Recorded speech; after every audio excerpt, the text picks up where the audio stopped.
Welcome to my channel. Make sure to like and subscribe for more content. Thank you so much. When you spend your whole life being the easy one, people start to assume you'll just roll over forever, that you'll smile through the sting, nod when they twist the knife, and somehow still show up for family dinners with a gift and a thank you. That was me for most of my life. The dependable one, the peacemaker, the one who always figured it out, quietly, in the background while louder voices took center stage. But there's only so many times someone can test your patience before something inside you just snaps. My name's Trevor. I'm 26, and up until 6 months ago, I thought I had a decent relationship with my mom. Not great. Let's not pretend we were ever hugging it out over coffee, but functional. Civil, we talked every week, usually about how my sister was doing or what my cousin's kids were up to. Typical small talk, the kind of stuff you half listen to while doing dishes. I never really noticed how one-sided those calls were until things blew up. My sister, Leah, is 29, and growing up, she was the storm while I was the shelter. Every family has that dynamic. One kid who burns through grace like matches, and another who quietly learns how to stay out of the smoke. Leah was always pushing boundaries. She crashed a car at 17 and got a new one within a week. Dropped out of college twice.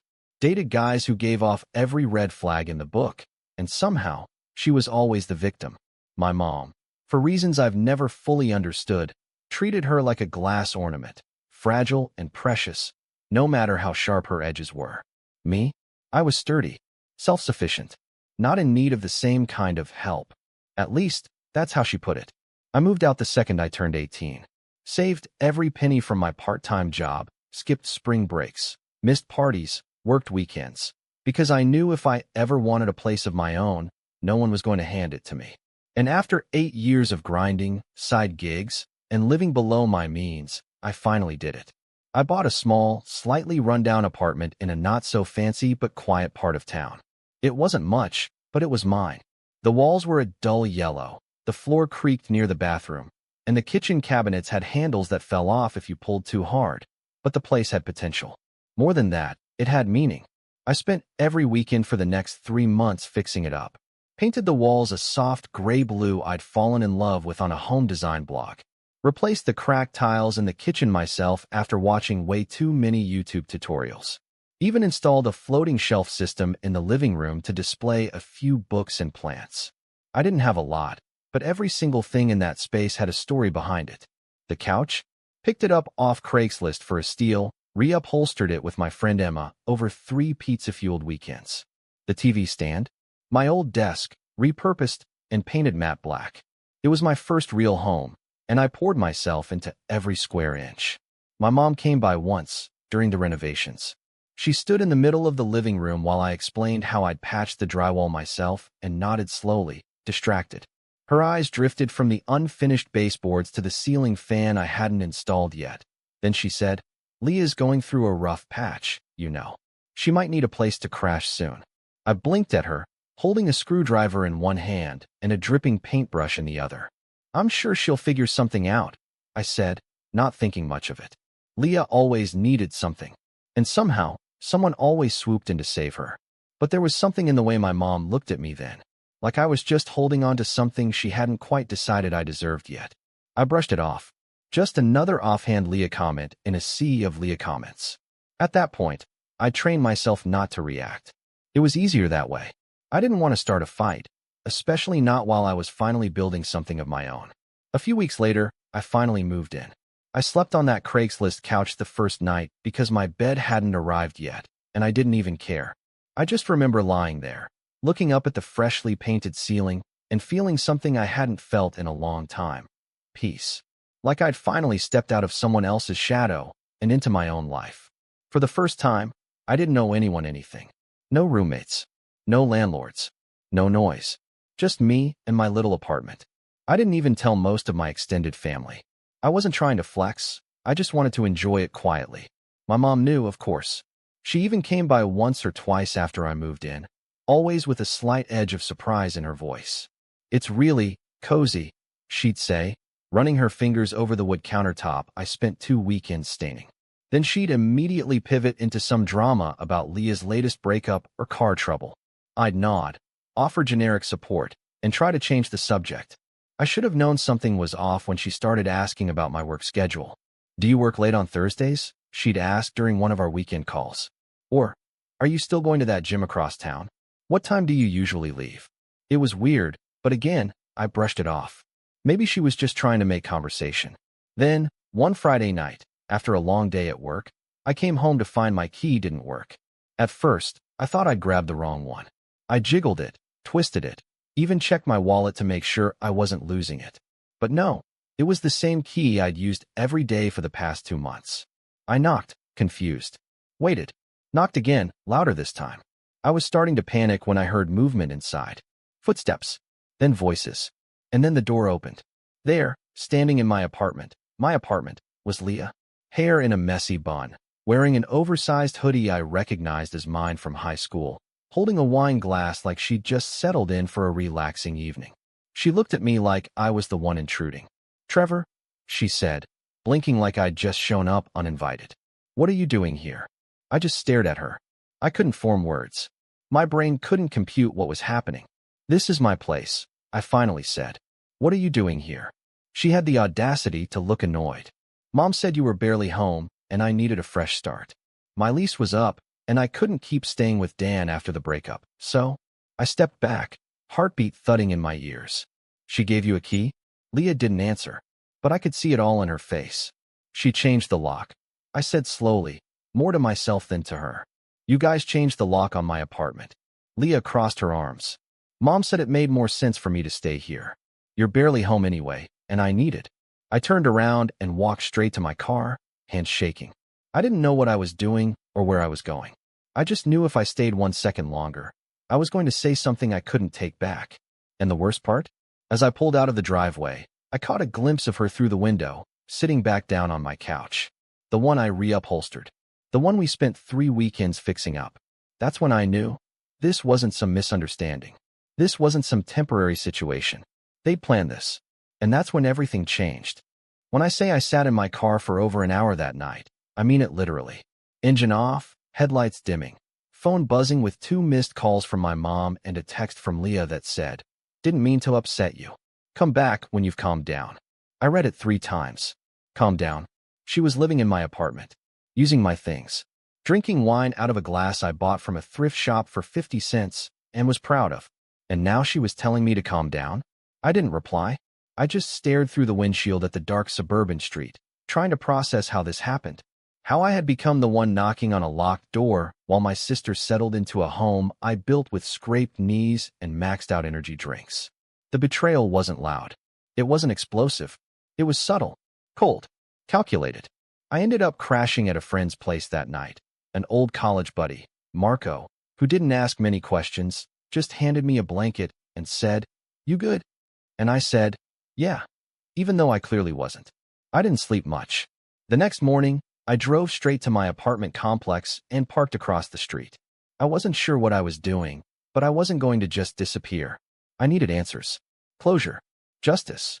If that was even still a thing in this situation. But when I got out of the car and tried my key again, nothing had changed. Leah was still there. I knocked harder this time. Louder. After a minute, the door opened, and this time, my mom was standing next to her. I don't know if they were waiting for me or what, but the whole thing felt staged. My mom's arms were crossed. She didn't look surprised to see me. "We need to talk," she said. "Yeah, no kidding." I stepped inside, my eyes flicking to the living room. Leah's shoes on my rug, her duffel bag spilling clothes onto the floor, my bookshelf rearranged. A framed photo of her and her ex-boyfriend was now on my side table, like this was some Airbnb she was making her own. I stood there, jaw clenched, and my mom launched into what I can only describe as a lecture. "Trevor, sweetheart, I know you're upset, but you have to look at the bigger picture here. Leah's been through a lot. The breakup, the car getting repossessed, her job falling through. And that's my problem now." I cut in, voice sharper than I intended. "You gave her a key to my place without asking. You changed my locks." Mom waved a hand dismissively, like I was being dramatic. "We didn't change them. We just had a locksmith come in." "That's literally changing them," I snapped. Leah rolled her eyes. "God, Trevor, it's not like I'm wrecking the place. You barely even live here." You're always working or at Marco's. That one hit different. I told her that in confidence. Once, when she asked why I hadn't bought a gaming console yet. Too busy to use it. I didn't realize she was storing that line for later to use as ammunition. My mom sighed. You have a good job. You're stable. Leah isn't. She needs this more than you do. And there it was. The line that broke something inside me. It wasn't the key, or the couch, or even the locks. It was that sentence. She needs this more than you do. Not because she earned it. Not because she deserved it. But because she was struggling, and in my mom's world, struggle was currency. It meant everyone else had to bend around it. I turned to Leah. How long were you planning to stay here? She shrugged. Until I find something better. Maybe a few months? It's not like you're in a rush. You can come by whenever. Whenever. Like a visitor in my own home. That's when I walked out. Didn't say a word. Just walked. I could hear my mom saying something behind me, but it was muffled, drowned out by the roaring in my ears. That weekend, I didn't go back. I stayed with Marco and tried to focus on work, but I was spiraling. My safe place had been stolen, not just physically, but emotionally. Every time I thought about the money I'd put into that place, the hours I spent choosing paint colors, the busted knuckles from assembling furniture by hand, it made my stomach turn. And my mom? She didn't even call to check on me. Not once. On Tuesday, I finally cracked and tried calling her. Straight to voicemail. Then I tried Leah. Hey. She answered, like we were old friends catching up. I want you out of my apartment, I said. Silence. Then laughter. Seriously? I'm not joking. She scoffed. Mom said I could stay. I gripped the phone tighter. Mom doesn't own that apartment. I do. It's legally mine. Another pause. Then she said something that still makes my blood run cold. Well, she has the spare key. So technically, she can let whoever she wants in. That was the moment I knew. This wasn't just inconsiderate. This was malicious. They weren't planning on leaving anytime soon. They had decided, together, that my independence was negotiable. That week, I started gathering paperwork. Deed of ownership. HOA agreements. Lease details.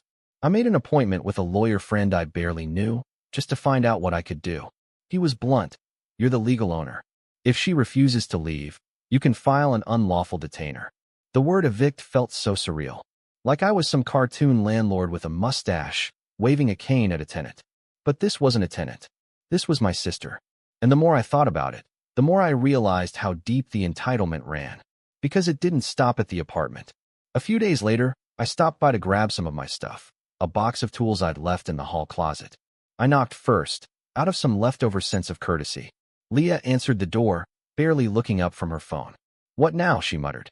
I stepped inside and saw the damage. My succulents, dead. The shelf I installed, half collapsed, overloaded with junk. The walls scuffed, the place smelling like some weird combo of vanilla body spray and takeout. My home looked like a dorm room after finals week. I didn't even ask. I just walked past her and opened the closet.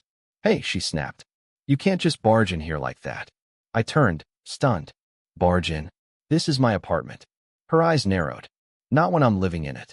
That was the last straw. I pulled out my phone, opened the voice memo app, and hit record. This is Trevor Barnes. I am the legal owner of this apartment. My sister Leah has refused to leave and has changed the locks without my consent. Are you recording me? She shrieked. Yep, I said. You'll be hearing from a lawyer. I left without another word. 2 days later, I emailed my mom. Not a call. Not a text. An email. Formal, cold, professional. Effective immediately, Leah is no longer permitted to remain in my apartment. Any refusal to vacate will result in legal action. I have spoken to an attorney and will be filing a complaint if necessary. If she has any personal belongings she wishes to collect, she may do so within 48 hours, under supervision. No response. Not for hours. Then, finally, a short reply. You're making a huge mistake. She's your sister. Family should help each other. If this is how you repay love, I pity you. No apology. No recognition of what they'd done. Just guilt. Classic. But then came the twist I didn't see coming. Late that Friday night, I got a call from the front desk of the building. The concierge sounded confused. Hey, Mr. Barnes? There's a bit of a situation in your unit. My stomach dropped. What kind of situation? Well, your sister and your mom are here. Arguing. Loudly. Security had to go up. They're fighting over furniture. I didn't even grab my jacket. I just bolted. By the time I arrived, there were 3 people standing in the hallway outside my apartment. The building manager, a security guard, and my mom, arms flailing, voice raised, red in the face. Leah stood in the doorway holding my couch cushion like a shield, yelling something about it being half hers because she helped me pick it out from Craigslist. They were literally arguing about my couch. The couch Emma and I reupholstered. The manager turned to me like I was the adult in the room. "Sir, can you explain what's going on?" I took a deep breath, and that's when I said the words that would set the entire chain of events in motion. "This is my apartment. Neither of them live here. I want them removed." The manager raised an eyebrow. "You're sure?" I nodded. And then, for the first time in my life, I watched as my mom, my own mother, was escorted out of my home. And Leah? She looked at me like I'd committed treason. But I didn't feel guilty. Not anymore. Because in that moment, something inside me finally clicked into place. I wasn't the easy one. I was just done playing by their rules. I wish I could tell you that watching them walk out was some glorious, empowering moment. That I stood tall with my arms crossed like the final scene of a movie, the soundtrack swelling behind me as justice was finally served. But the truth? I collapsed onto the floor the second the door closed behind them. The couch cushion Leah had been arguing over was still on the floor, its fabric stretched where she'd clutched it like a lifeline. A weird symbol of how twisted everything had become. That couch wasn't just a piece of furniture. It was a project, a memory, a metaphor. And now, it looked like a battlefield trophy. I sat there, shoulders hunched, staring at the dent where her duffel bag had been, the faint smell of her body spray still lingering like smoke after a fire. I'd won, technically, but I didn't feel like I'd won. I felt wrecked. The next few days were a blur. I took time off work, not because I wanted to, but because I couldn't concentrate. My phone stayed silent, except for a couple of texts from Marco checking in. "You good, man? Need a beer? Or 10? I didn't answer right away. I didn't know how to explain that the person who hurt me most wasn't some ex or coworker. It was my mother, and that it wasn't a clean wound. It was layered, complicated, years in the making, like a scab that finally ripped off to reveal it had never healed right in the first place. I did hear from my mom eventually. She called 4 days later. I let it go to voicemail. Her message was short. No greeting. No apology. Just, "I hope you're proud of yourself. Leah's staying with me now. She's devastated. You've broken this family."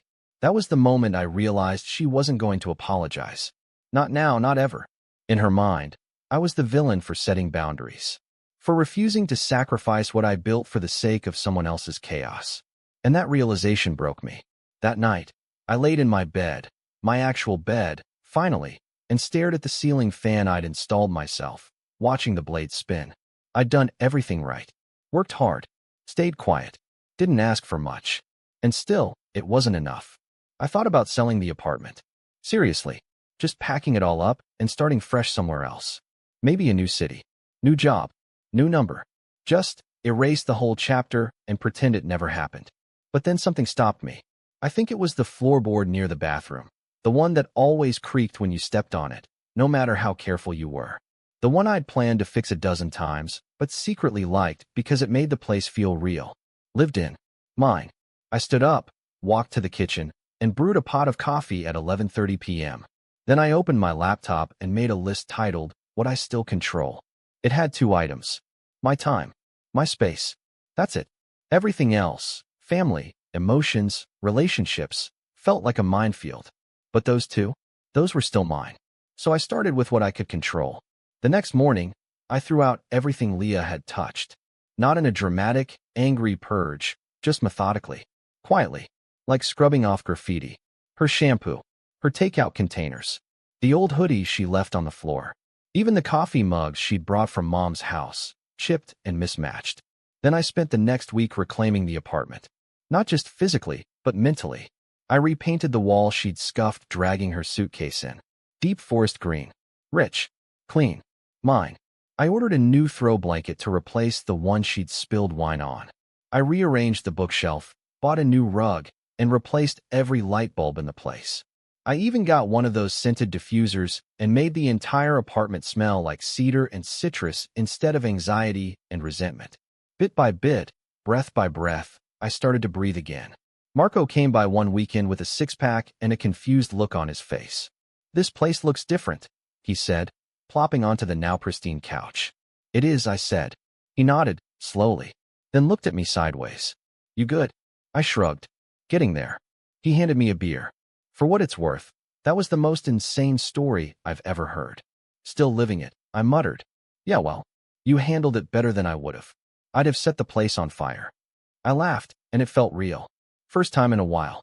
That's when the shift started. Not a big explosion, just small changes. A subtle pivot toward healing. I started going back to the gym.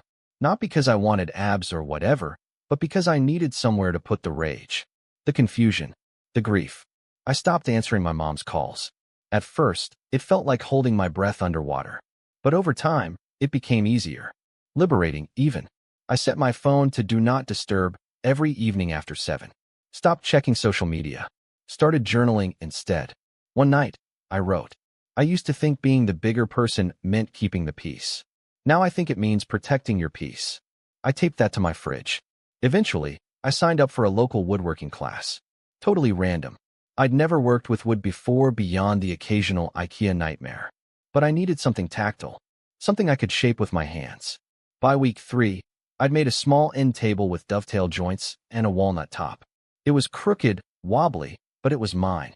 The instructor, an older guy named Ron, clapped me on the back and said, "You got an eye for it." "Just learning," I said. "Aren't we all?" he grinned. Meanwhile, life outside the apartment kept moving. Promotions opened up at work. I didn't take them yet, but I felt the pull again. The ambition I'd buried beneath survival mode was waking up. One Friday afternoon, my manager asked if I'd consider mentoring a new hire. I hesitated. I'd barely been holding myself together. How could I guide someone else? But I said yes. Her name was Grace. 22, fresh out of college, full of ideas and nerves. Watching her ask questions and light up with every little success reminded me why I'd started this job in the first place. "You're really patient," she said one day. I blinked. "What? You explain things like you actually care if I understand." I smiled. Someone did that for me once. It wasn't true. No one really had. But I wanted to be that person for someone else. Around this time, Leah posted a photo on Instagram of her new studio apartment. I stared at it for a full minute. It was clearly my mom's basement, dressed up with some string lights and a filter. Her caption read, "Sometimes life forces you to rebuild. And sometimes that's a blessing in disguise." No mention of me. No apology. Just a curated version of the truth where she was the phoenix and I was the fire. I didn't like it. Didn't comment. Didn't say a word. Because I'd stopped needing her to acknowledge what she did. She'd taken something from me, yes. But I'd taken something back. Myself. One night, I came home from class and stood in the entryway of my apartment, just looking. The green wall. The new table. The faint scent of cedar and lemon. It didn't feel like a war zone anymore. It felt like a home. Mine. That's when I made the decision. I pulled out my laptop, opened a blank document, and titled it, "The Next Move." And at the top, I wrote, "Find a lawyer." Because while I'd spent the last few months healing, they hadn't stopped. I'd gotten wind through a cousin that my mom had been telling people I'd kicked them out onto the street and stole back the apartment. And Leah? She was applying for a loan, using my address as her residence history. That's when I knew it wasn't over. Not yet. But this time, I wasn't reacting from a place of pain. This time, I was planning. And I was ready. It's strange how clarity arrives. Not like a thunderclap, but like sunrise through blackout curtains. Slow, subtle, relentless. One minute you're sitting in silence, trying to forget what they did to you. The next, you realize forgetting isn't justice. It's just silence in disguise. And I wasn't interested in silence anymore. Leah and my mom had crossed a line that could never be uncrossed. They didn't just violate my space, they weaponized my kindness. Twisted it into a weakness, exploited it, and expected me to thank them for it. For months, I'd internalized the whole thing, tried to make sense of it, tried to heal. But healing doesn't mean pretending it didn't happen. It means doing something about it. So I did the one thing I should have done months earlier. I opened a legal pad, wrote "Revenge" at the top, not in all caps like some movie villain, just quiet, underlined, and began drafting a plan. No yelling, no drama, no burned bridges, just calm, patient, undeniable consequences. The first step was research, and I had a lot of it to do. I started by digging into everything I could find about property rights, occupancy laws, and lock-changing regulations. I bookmarked landlord forums, tenant boards, and real estate legal blogs. I even consulted a subreddit where people shared stories about evicting squatter relatives. I wasn't alone in this kind of betrayal. It turns out there's a whole genre of people out there who've had to fight for what's already theirs. The more I learned, the more strategic I became. I already knew Leah had tried to use my address on a loan application. One of my younger cousins accidentally let it slip during a family group chat. Said something like, "Oh, I didn't know you two were living together again." That's what Aunt Carla said. That opened a can of worms I wasn't prepared for, but I was glad it had spilled, because now I had proof. See, Leah never updated her address officially when she moved in. She just used mine. Probably thought it didn't matter. But using someone's residence without permission on a legal or financial document, that's a line you can't blur. And I was going to press on it. So I called up a lawyer. Not the friend of a friend I saw months earlier. I wanted someone sharp, professional, a bulldog in a blazer. I found her through an online review rabbit hole. Her name was Jennifer Rhodes, mid-40s, blunt as hell, with a client list full of small business owners and petty family disputes turned ugly. I sent a long, detailed email. She called me within 24 hours. "I read your message," she said. "Sounds like your sister and mother are riding shotgun in a car they don't own." "That's one way to put it," I replied. She chuckled. "You want scorched earth or a velvet dagger?" I paused. Something in between. I don't want to destroy them. I want them to understand they crossed a line and make sure they can't do it again. "I can work with that," she said. We met in her office 2 days later. She sat across from me, flipping through printed screenshots, text messages, HOA documents, and bank statements I'd organized into a 3-ring binder. I'd never been more prepared for anything in my life. When she finished, she nodded once. "This is clean. You've got ownership, paper trail, intent. Hell, you even have the emotional manipulation in writing. That voicemail from your mom." She whistled. "That's Exhibit A in a civil harassment case if you wanted one." I blinked. I didn't even think of that. "Well, I did," she said, snapping the binder shut. "Here's what we're going to do." And that's when the plan began. We started small. First, Jennifer drafted a cease and desist letter addressed to Leah. Firm, factual, emotionless. It laid out that she was never a legal tenant. That her use of my address on financial documents was a violation. That any future misrepresentation would result in immediate legal action. It even included a demand that she remove any personal belongings still on the premises within 10 business days, or they'd be discarded. The letter was sent via certified mail and email, and delivered to my mom's address. I didn't hear anything for a week. Then, an email. From Leah. "Wow. Real mature. Trevor. You couldn't even pick up the phone? You're seriously threatening me with a lawyer now? After everything I've been through?" I didn't reply. I forwarded it to Jennifer. She smiled. "Perfect. Emotional manipulation. Classic. We'll use it if needed." Then came the second stage, address fraud. Jennifer filed a complaint with the Consumer Financial Protection Bureau. Then we submitted a written report to the credit agency Leah had used on her application, backed up with property ownership records and timestamps. This wasn't about getting her arrested. It was about blocking her from using me again. Next, I contacted my building's HOA and formally requested to block any guests associated with Leah or my mother from being granted entry without my written consent. The building manager was more than willing to comply, especially once I showed them the footage security had recorded the night of the couch incident. That footage, oh, I forgot to mention, I requested a copy of it. And I watched it. More than once. It wasn't just arguing. It was my mom screaming about how I owed Leah a place to stay. Leah trying to unplug my TV while the security guard pulled her hands away. The raw entitlement, caught on camera, like a bad reality show. I didn't post it anywhere, but I saved it, just in case. Then came the social piece. I wasn't about to go on a family smear campaign, but I didn't want to stay silent anymore, either. So I did something subtle. I made a post. A single Instagram photo, the green-painted living room wall, my new end table, a steaming mug on top. Captioned, "Rebuilding means reclaiming. Brick by brick." No drama, no names, but everyone knew what it meant. And that, apparently, burned. Because within 24 hours, I got a text from my mom. "Trevor, That post was petty and unnecessary. You're making us look bad. I stared at the screen for a full minute, then typed back. I don't have to make you look bad. You did that yourself.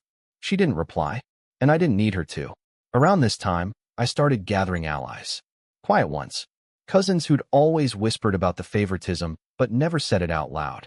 A family friend who admitted she'd seen the cracks years ago, but didn't want to get involved. People began reaching out. Hey, man, I didn't realize it was that bad.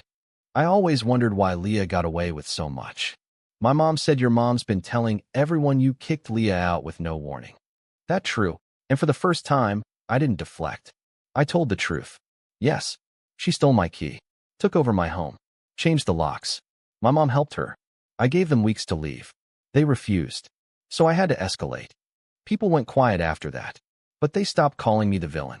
Meanwhile, Jennifer helped me draft a letter to my mortgage company, ensuring they added a flag to prevent any co-signing or inquiries under my name. We added a fraud alert to my credit. I locked down everything, because this wasn't just about revenge anymore. It was about protecting what I'd built. And once I was certain every legal door had been closed to them, I waited, because I knew something was coming. Something big. And when it came, I'd be ready. It didn't come all at once. That's the thing about real consequences. They don't usually show up with a dramatic soundtrack or a viral video. They creep in like fog. Silent. Inevitable. It started with a knock at my door. I opened it to find a courier holding an envelope with my name neatly printed on the front. Inside was a letter from Jennifer, my lawyer, with a note clipped to the top. Thought you'd want a hard copy of this. Enjoy. The letter itself? An official notice from one of the credit bureaus confirming that a fraudulent address had been removed from an active loan application and the applicant had been notified. The phrasing was dry, bureaucratic, but the weight behind it, that was the first domino. A few days later, I heard from my cousin Melissa. She's one of the few relatives I still trusted, smart, observant, a little too quiet at family events. She sent me a message that simply read, Leah's loan got denied. Big scene at Aunt Carla's house. She's blaming you. I stared at the message for a long time before replying. I didn't take anything from her. I just stopped giving. Because that's what it had always been. Giving. And giving. And giving. Until I had nothing left. It wasn't just the loan either. Apparently, Leah had been planning to use that loan to start some kind of wellness business. One of those pop-up boutique things selling crystals and overpriced herbal teas out of a storefront she hadn't even secured yet. She'd already ordered inventory. Told friends, bragged about it on her social media. Now, without the loan, it all unraveled. Her Instagram went quiet for 3 weeks, then suddenly reappeared with a new caption. Taking a break from toxic energy. Protecting my peace. Classic Leah. Meanwhile, I received an email from my HOA board. One of the residents had filed a complaint that 2 women were repeatedly trying to enter the building using a disconnected access code. They were denied each time, thanks to the block I'd put in place. I asked if security footage confirmed who it was. They replied with a still image. There they were, my mom and Leah, standing outside the glass entry doors, my mom visibly fuming while Leah stared at her phone like the code was just slow to load. I saved the image, not out of pettiness, out of proof, because I knew what was coming next. Sure enough, a week later, my mom called. Again, after weeks of silence. After months of guilt-tripping and half-truths, she finally left a voicemail that began with, Trevor, we need to talk.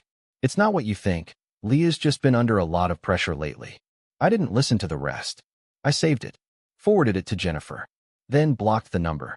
Because now, I had everything in writing, and it was time to use it. Jennifer helped me draft a formal legal notice, something I never thought I'd send to my own family. It included documentation of trespassing attempts, misuse of address, previous illegal occupancy, and the refusal to vacate when asked. It cited local statutes. It mentioned potential civil harassment proceedings. It was beautiful. We sent it to both Leah and my mom via certified mail. This time, the silence was immediate. No calls, no emails, no toxic energy posts. Just quiet.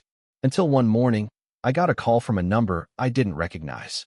I almost let it go to voicemail, until instinct told me to pick up. It was my uncle, my mom's older brother.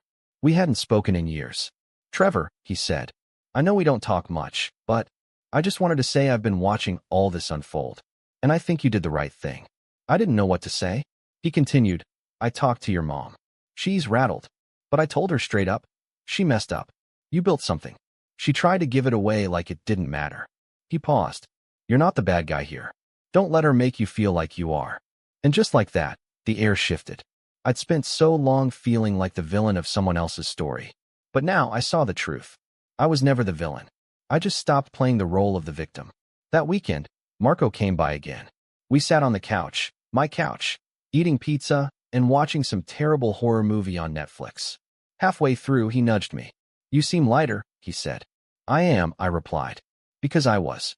The apartment finally felt like mine again. Not just the walls and the furniture, but the space. The energy. The freedom. No more second-guessing every footstep.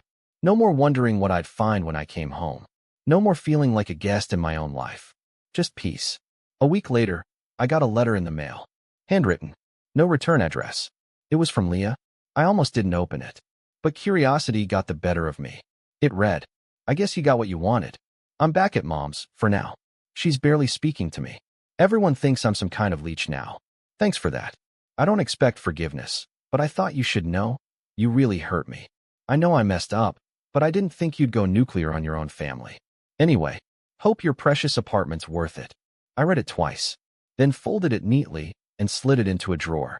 Not because I planned to keep it, but because it no longer held power over me. Her words couldn't twist the truth anymore.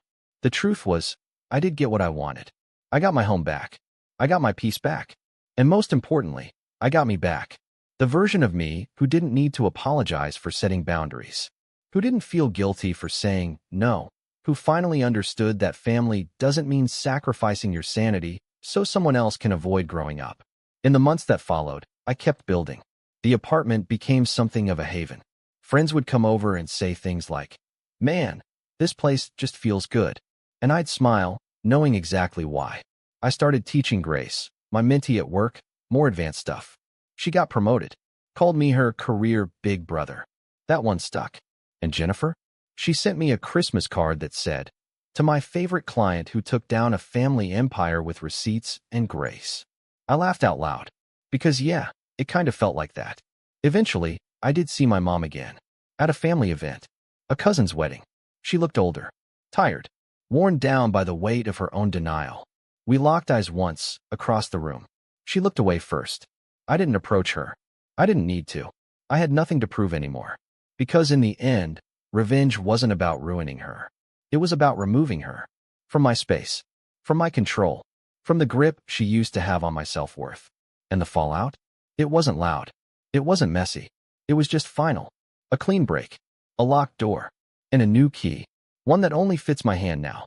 Because this time, I made damn sure there were no spares. Thank you so much for watching. Hope you enjoyed the video. Make sure to like and subscribe for new content.